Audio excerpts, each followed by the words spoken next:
This is Brian Young, Super Bowl champ, 49er. You're listening to Matt and Dexter on The Grueling Truth.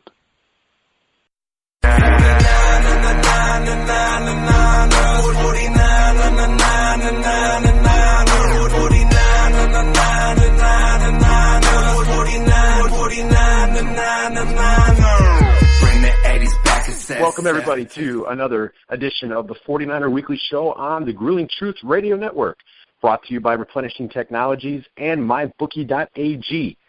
I'm your host, Matt Andruscavage, and I'd like to welcome in my co-host, former 49ers running back, Dexter Carter. Hey, Matt, man, great to be with you, and I'm excited to talk about the best Thursday night rated game in the history of the NFL, which is a big deal when you had the 2016 least productive offenses in the NFL last year, and all of a sudden they come in last night and put on a great show, and boy, a great show it was. Yeah, it really was. You know, it didn't look like it was going to be like that early on, but they ended up in the second half just kind of going back and forth, and there might be reasons for that. I mean, I think Thursdays are always tough on players. It's hard to recover from just playing a few days ago, but, you know, that's the way it is. Every team's got to play at least one of them, and it was good to see effort on really both sides of the ball for both teams, and it ended up being just one of the most exciting games for sure of this season, and one of the most exciting I've seen in a few years. Yeah, and I think, we have a long ways to go, in this NFL season. But even at the end of the season, it should still hold up as one of the top 5 most exciting games, because here we are 2 games into the season, and both of these teams showed a far better offensive production than the averages from a year ago.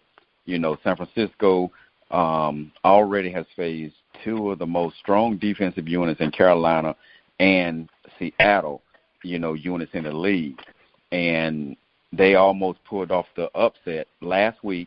And if they exemplified or had any sign of the offense last night, they'd have beat Seattle.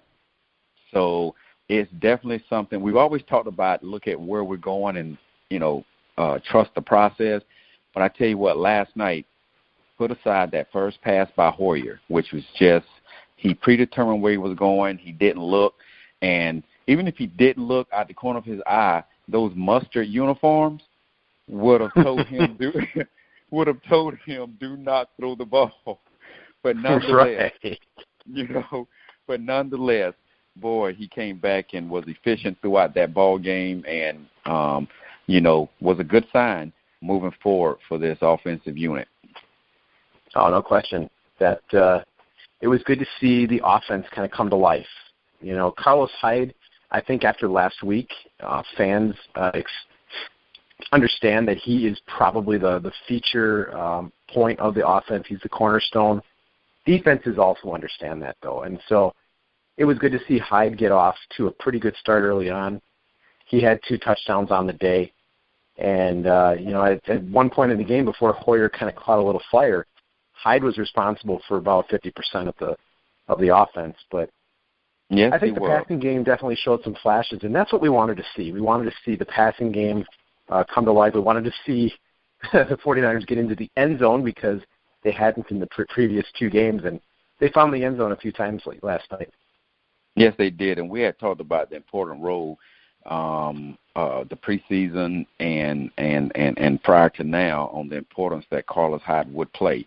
He plowed through Seattle for 124 yards on 15 carries, and then had a productive game last night, 25 carries for 84 yards, 2 TDs. And am I pronouncing his name correct? Breida from Georgia Southern? Oh, yeah, Matt Breida, yep. Yeah.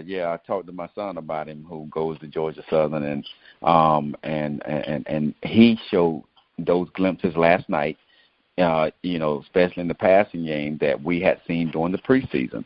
He got good hands. He's a very productive runner, and a very, very, very good second back behind Hyde. So I think that 1-2 punch is definitely going to work in the favor of the 49ers this year. And you talked about Hoyer. Hoyer was 27 of 37 for 372 and 2 TDs. I mean, 9 yards a pass, that's pretty good. Now, the only bad thing wasn't necessarily his fault. But, 4 sacks, we'll get more on this when we talk about our defense, but the Rams had 4 sacks against Hoyer, and our defense had no sacks, which is very surprising, with that defensive front unit that we have. Yeah, that is one of the concerning statistics. I think as we break this game down, you look at the first quarter, and like you said, first play of the game, Hoyer, those mustard uniforms should totally have stood out. I mean, I don't know how like you said, there was a one-read play. He knew where he wanted to go with the ball, and he didn't really look anybody off and just kind of threw it, and the corner just made a good play and was able to take it down, set up Gurley into very short yardage. And for the most part, it wasn't like Todd Gurley was gashing them all day long. I mean, in the fourth quarter, he had a 29-yard run, which was big, but up until that point, they had stuffed him at the goal line a number of times, and he was averaging under 3 yards a carry. The thing is, though, is the Rams' passing attack was good enough to set Gurley up in those short yardage situations where he's really good. But in that first half, I thought Jared Goff he looked brilliant out there. He had protection and was able to find Sammy Watkins, who all of a sudden had a resurrection. Robert Woods had over 100 yards, and Cooper Kupp even made a couple of plays. So they were just efficient. The 49ers just looked gassed. I know Navarro Bowman said he was having a tough time. He didn't have a particularly great game, which is not what we're used to seeing, but he had just played 82 snaps on Sunday, and it was taking its toll. Yeah, definitely. And we have to give the Rams credit because, you see Woods and Watkins, and then you look at Gurley, with Goff, you see the improvement he's making. That team may be, a big 3 in the making, maybe a big 4, because you've got the 2 receivers that showed great possibilities and potential last night. Then you got Goff and of course Hurley. So, they've got something special there in the making in L.A., but I think the 49ers do too. I think, again, we're going to say this probably every show, that they do, in my opinion, have the right people in the right spots to coach, the general manager, and for this year, the right players in the right spot. We know Hoyer isn't the guy of the future, but he's trying to run that offense efficiently, and they produced and gotten better over the first couple of games. So they're going to continue to get better, and I think last night was a great indication that if they just stay on track, trust the process, believe in this system, and make good decisions, we may possibly get to that 500 record that I think that we will get to, and that would be a big push going into next year. Yeah, I think the goal for this year is you never want to celebrate moral victories, because you want actual victories. I mean, it looks like the 49ers are, it's just 2 weeks in a row where they've won the moral victory, and that's good. We want to see good effort. We want to see them with chances to win. That is a sign of growth. But the team is still 0-3, so it's tough to watch. But I think there are good things going forward, and I think you're right. Let's talk about Brian Hoyer just a little bit here. I think fans have a difficult time with nobody wants to watch losing football. Nobody wants to see a loss. And what happens is usually the quarterback gets too much credit when teams win, and probably too much blame when they lose. Brian Hoyer is the right guy for right now, because you look behind that offensive line. The guards are struggling. Last night, Daniel Kilgore at center was struggling. Even Trent Brown, who is considered one of the top 5 right tackles in football, was struggling. He had 3 sacks. I don't know that you throw any rookie quarterback into this system and expect that you're going to have such a better result. Brian Hoyer was brought in because he understands the system. Now, he made a really poor throw. He's made a poor throw in all 3 games that has resulted in interceptions. We've seen one in every game. But after that interception, he was pretty efficient. I mean, over 300 yards, 2 touchdowns, and he ran a touchdown in after. I mean, that was the response after the interception. That's what veteran leadership brings, and he's there to get this offense on track to kind of get you can hit the ground running with a veteran quarterback that knows the system, rather than wait until week 7 to see any production out of a rookie. Absolutely, and there's a great expectation that we have on quarterbacks. That's why they get paid what they do. That's why they're the one that the prettiest cheerleader wants to be with. But when they go out and throw the ball, in Hoyer's case last night, 37 times, I believe, nobody's going to go 37 for 37. We hope whatever passes are missed aren't interceptions, but it's going to happen, whether it's the receiver not running the depth or going too deep on a route and the ball's thrown, right where it needs to be, but it's an interception. Those things are going to happen. That first play, things like that you don't want to happen because he just predetermined and he just threw it into coverage, and that one can be eliminated. But there are times when, defense is going to make a good play. But we're looking at the building blocks right now. And whether it's 1 year or 2 years, Hoyer is showing the leadership and the production as this season progresses that needs to get this team where Kyle Shanahan wants it. So let's just, the 49ers need to continue building on what they're doing, keep this confidence. And again, as you said, no one likes moral victories, but when you come from where the 49ers have been over the last few years, you better take every victory you can get when it's in the building process. And that's where they are. Yeah. So right now, they're at a great point.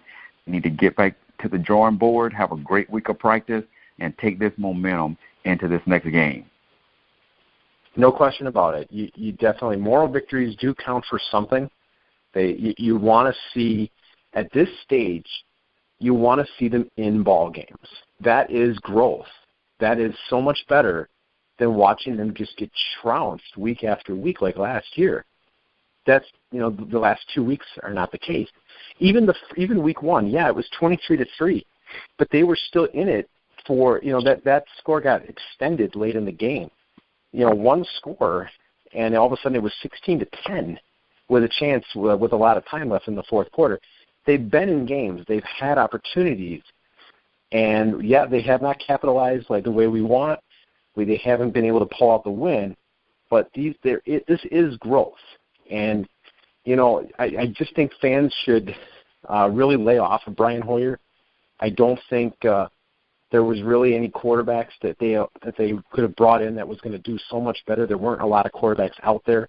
I don't think Colin Kaepernick would be faring better. I don't think the rookie C.J. Beathard would be faring better. I think Brian Hoyer is one of the top guys, the top options for this year. And, we're going to see good play and we're going to see not so good play, but he gives them the best chance right now. And it was good to see the receivers. Pierre Garçon, he really balled out last night. 7 catches, 142 yards, and he made 2 of the best catches I've seen this year. That one where he dragged his toes on the sideline, and then Hoyer hit him in stride, and he's got fantastic hands. So that was really good. And we had a Marquise Goodwin sighting. Training camp Marquise Goodwin showed up and got a 50-yard catch right before the third quarter ended. So there's a lot of good things to look at in this game. Trent Taylor looks like a mix of Julian Edelman and Danny Amendola. Good slot receiver, and we talked about the ground game already. There are good things in this offense. Absolutely. You look after, failing to score a touchdown through the first 2 games, then all of a sudden the 49ers offense wake up, just in time to, really have a furious second half comeback attempt in this game. and have touchdowns to Taylor and Selleck. But then the big playmakers, as you said, was Garcon and Goodwin. And all they're doing is gaining the confidence of Hoyer and Hoyer the confidence in them. So this is only something that's just going to build, and then you throw in, again, the two backs that we've got that creates a really potent offense. If we can get that offensive line to just be a little bit more consistent, protect Hoyer just a little bit more, and start drudging guys on that line of scrimmage. They're going to go up against some great defensive linemen like they've done in these first three games, but they're NFL players too. It may take a little longer to gel together as a unit, but they've got to start gaining that confidence, the same confidence that this offense as a whole is gaining. That offensive line is a different beast. On every level is different, high school, college, and the pro. That's why those offensive line coaches, they're different, and they push those guys way different than other position coaches push their guys. And it takes them a while to get gelled together, but they've got to be better than what they are. But if this offense has produced and got to this point after 3 weeks, and that offensive line still isn't where it needs to be, just imagine where it's going to be when that line does gel together. Yeah, no doubt about it. I mean, last week I thought newly brought in guard Laken Tomlinson from Detroit played really well last week overall. This week he had some trouble. Brandon Fusco, he's probably, let's say Josh Garnett was out there or Laken Tomlinson. Brandon Fusco, the right guard, is probably the weak link in the offense. He's struggling the most. And unfortunately, Daniel Kilgore also struggled yesterday. So the interior part of that line is the weak spot of the offense. If that can get shored up, I think we'll see much better play. And we do have to remember that Carolina, Seattle, and the Rams have some of the top defensive lines in the league, like you were saying. That does count for something. We don't want to use it as an excuse, but it is something to bear in mind. You're putting out your backup left guard, and the weak link of the team is the right guard. They have to try to guard Aaron Donald, who might be the best defensive tackle in the league. So, that does count for something. Hopefully they can, learn from this and build on it. I don't think the Arizona Cardinals and the Indianapolis Colts have very good defensive lines, and that's who they face the next 2 weeks. So hopefully there's improvement there. So I think this line, if they can just play a little bit better, I think this offense will be a little bit more productive. And you're absolutely right about that point. And the only other thing that would help also, especially against these next two teams that don't have the defensive line unit that, the previous three teams have had, the 49ers have got to minimize their, not discipline, I guess they are discipline issues because, when you rack up 10 penalties, we talked about this over the last couple of weeks. As an offense, you cannot have penalties that stop drives. And as a defensive unit, you can't have penalties that allow drives to be continued by the or keep drives going by the, opposing offenses. So that's what's been, an issue too. Now, after the third down conversion, after the onside kick recovery, we've talked about that, off the radio, and, that could have been as good as a no call, that was crucial. Yes, it was in the overall scheme of whether the 49ers had a chance to win the game or not. That was questionable. But those other penalty issues, they've got to get control of that because when it's close games, you're going to lose them because of that issue, keeping drives going by the opposing offenses and stopping your drive. So that's one thing that has got to get a hold of. Yes, and we will definitely be revisiting the end of the game because I think that fans are pretty upset about it right now, and I'm upset about it, but we never want to get to the place where we are blaming the officials for the outcome of the game simply because you can't put yourself in the position to let the game be decided by a call one way or the other. you have to be able to control the things that you can control, and then you're not in that position later on. You're absolutely correct about that, and that's something that is within that process that, we talk about all the time.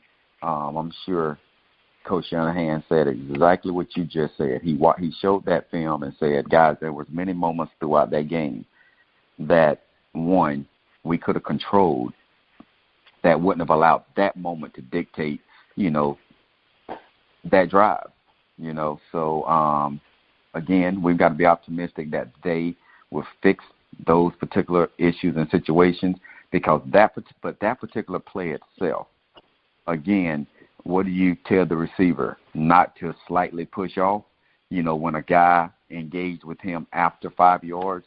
I see it both ways, but could have been as good as a no call. But this particular time around, it was a call. And was it impactful? Absolutely. But it wasn't the only impactful play of the game that decided the outcome. Right. Well, let's talk about some of those impactful plays. From a defensive standpoint, I think you had already brought up there were no sacks. I thought after the first quarter, when things started to kind of settle down, I thought the defense they looked like they had just played 4 quarters, and you could see that they weren't around the ball enough. I mean, the Rams, I believe, converted 7 of their first 8 drives into scores, and I think they were 7 of 8 on first downs.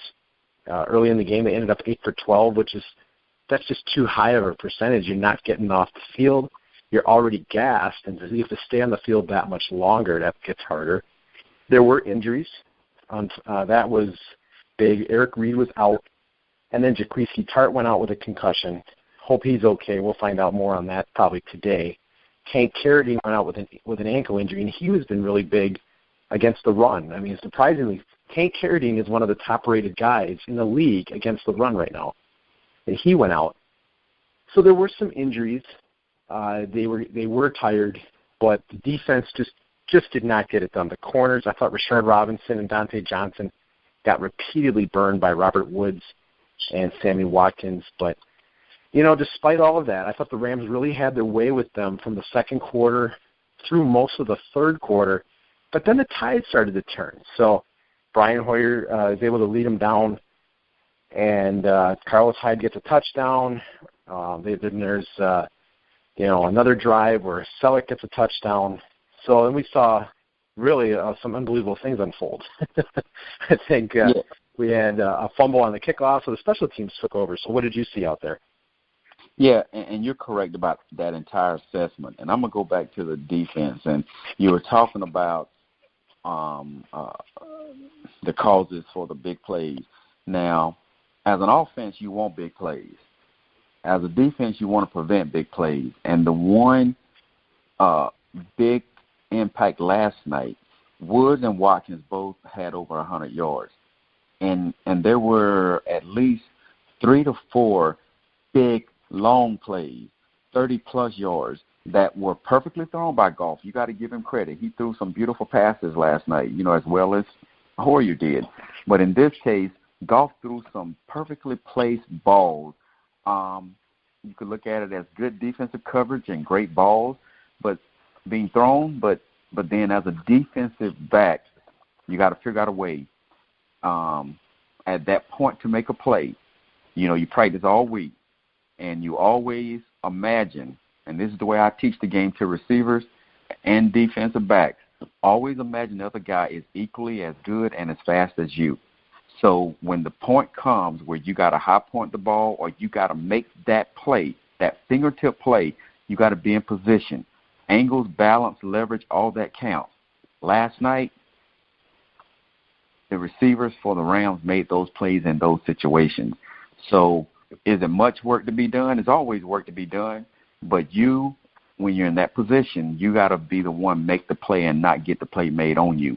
That was the difference last night. But, again, they were in position, but they just got to make that play. Yeah, that's exactly right. Rashard Robinson it seemed like there would be a stop, and then all of a sudden a flag came in, and for illegal contact or PI. I mean, it looks like this year if Rashard Robinson makes any contact with the receiver, the flag is going to be thrown on him. That's just the way it is. He's got to play through that, and he's got to be a little smarter out there. Dante Johnson has been, I don't want to say burned repeatedly, but he is definitely giving up yardage. Receivers are separating themselves from him, and it's becoming a problem.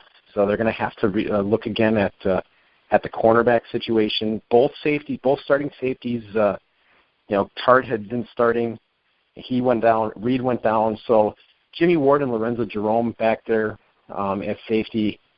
Later in the game, I think they played a little bit better. But, for a good portion, the Rams really had their way with the 49er defense. But let's talk about the special teams a little bit. We're not going to blame the officials for the loss.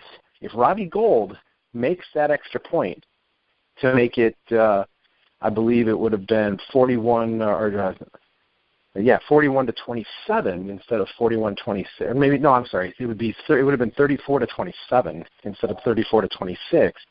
Now you don't have to go for two at the end of the game, but he missed it. But then the Rams fumbled the kickoff, and Aldrick Robinson recovers. That was a big play by the special teams.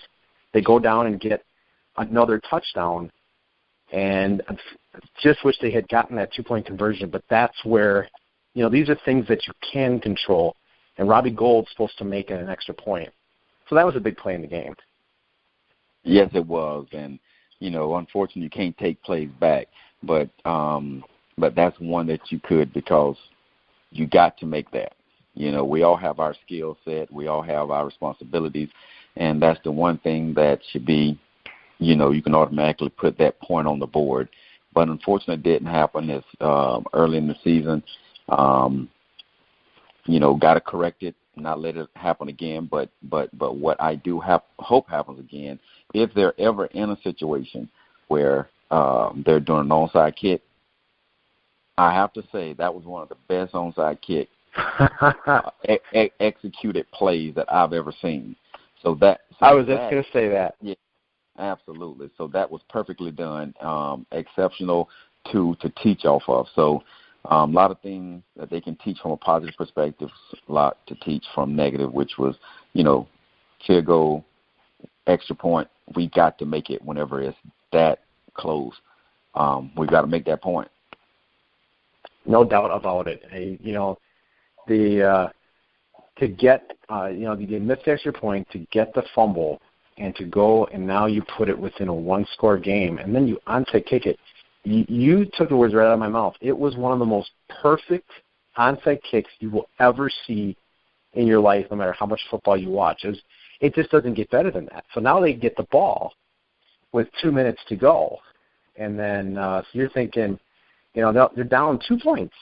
All they got to do now is go get in field goal range and give Robbie Gould a chance to redeem himself for the missed extra point. And that's where the end of the game happened, where, they had to get, it was 3rd and 10 from midfield, and Trent Taylor gets separation and gets a first down, but then came that offensive pass interference call to knock him back into 3rd and 20. Now, we talked about it.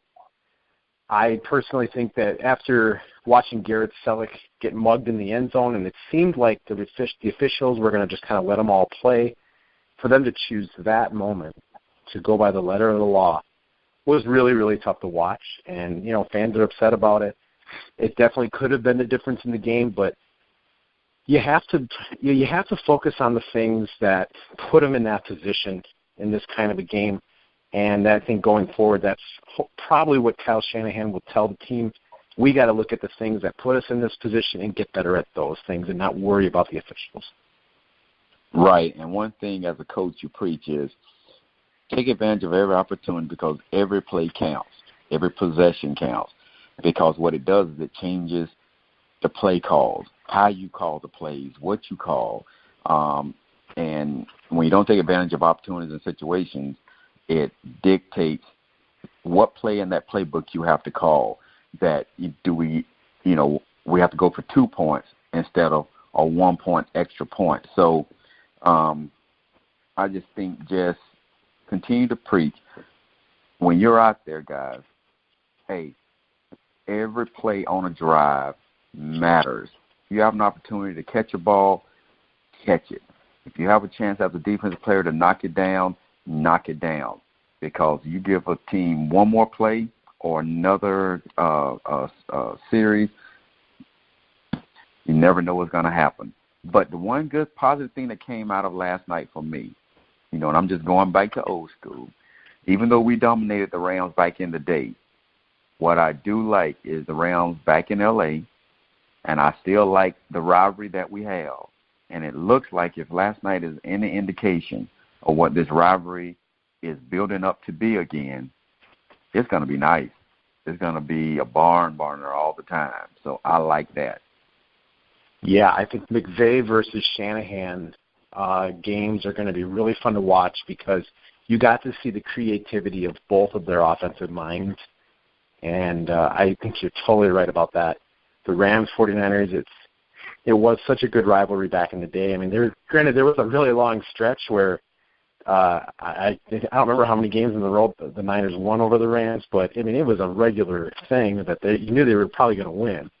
But this is going to be a good rivalry for a while. It's good. It's good that it won't just be a one-sided thing where the Rams are beating the Niners. The Niners are going to be in these games, and I can't wait for the next game that they play this year. I think it's the last game of the year. They play the Rams, and I think that's going to be fun.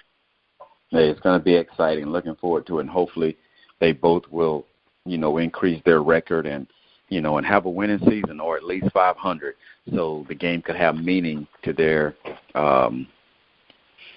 teams and organization moving forward into the future as they build what they know they can become, which are good teams in a good division. Right. So, 49er fans, there are some good things to look at in this game. There are some things that obviously they got to work on. And, yeah, they got the short end of the stick in this game. But they also had a big hand in putting themselves in that position. So you just shake it off and move forward. There's a lot of football to be played.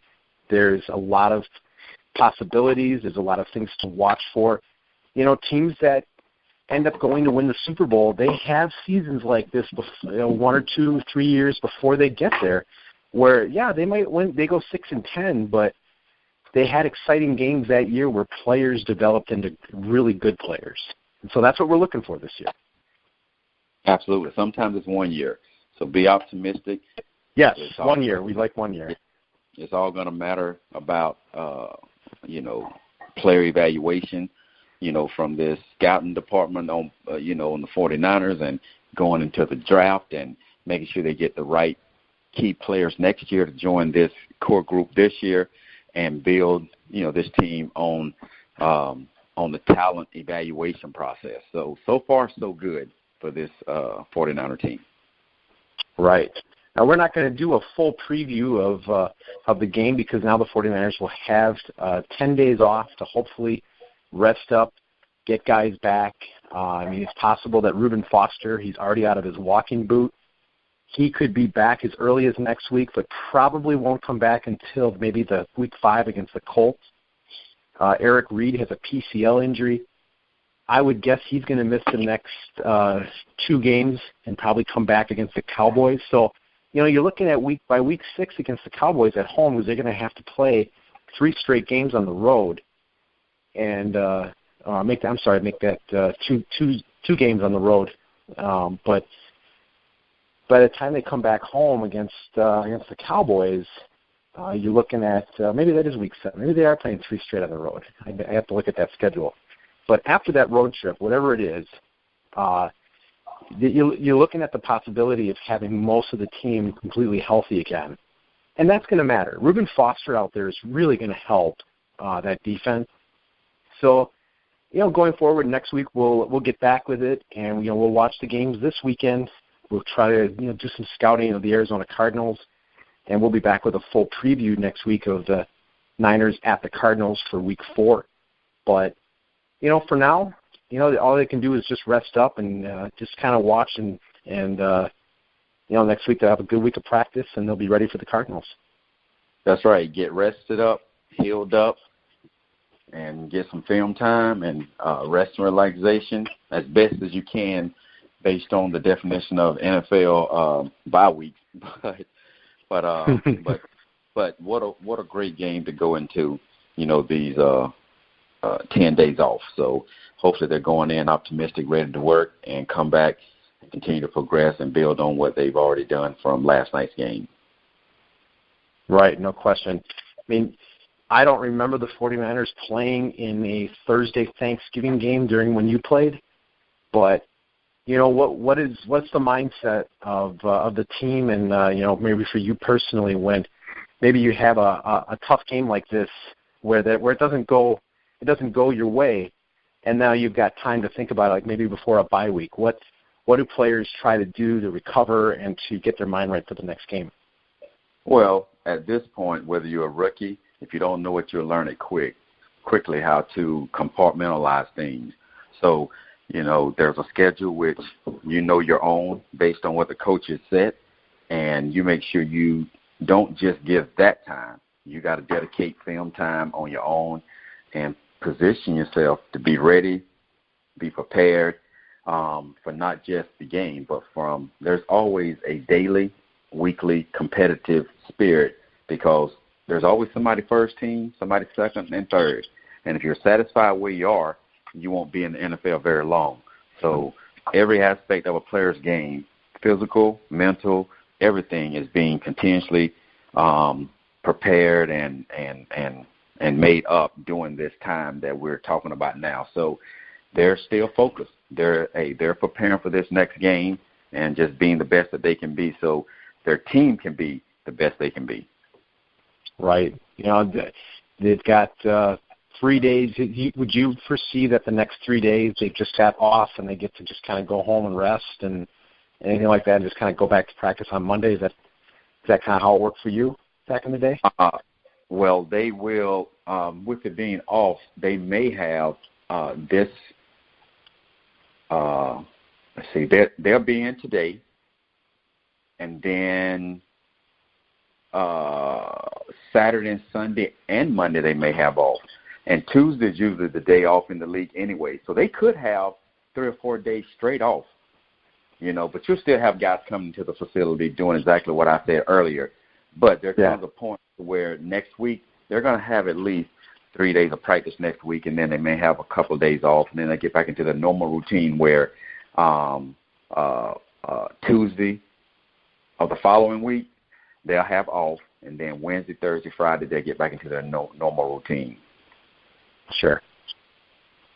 Well, that's what we're looking forward to. We want to see them get a lot of rest and then come back at it early next week as they prepare for a game a week from this Sunday. So any final thoughts on what we saw and going forward? Just a lot of optimism and something to be optimistic about. And just continue to get better, get healed. That's the important thing. Had a couple of concussion guys dealing with concussions and one neck. And then, of course, the biggest injury that you hope is, a thing of the past is Reuben Foster. So I think that's the key thing during this off time. And fans, you got something to cheer for. That's right. That's the thing. That's what we like to preach a lot of optimism here. We believe in the system. We believe in the process. And I think we're going to continually see good things this year. Hopefully it translates into a victory this next week. So I know that there's specific players and specific things that I'm looking for, and I think I saw some good things last night. So going forward, we're just gonna keep with that mindset. Absolutely, and I like the black uniforms. Yes, I wish they had some gold borders around the numbers, but I do like the black uniforms. Mm-hmm. You know what? I'm going to reach out and I'm going to tell them that you requested they put some gold around those numbers. They'll get right on that, right? Oh, they'll get right on it, man. Hey, specifically for you. Well, that would be really something else. Dexter Carter called the Niners to request for the guys on his podcast are talking about these gold borders, and then they do it for us. So that's what we're going to hope for. That's right. That's right. Have a great time off yourself, and the fans get energized for the next game. That's right. So, well, everybody enjoy the football weekend. Hopefully we see some good games and not hopefully a little improvement over the officiating that we've seen the last few weeks across the league. And we just see some good quality football. So, hey, keep your heads up and be sure to join us next week.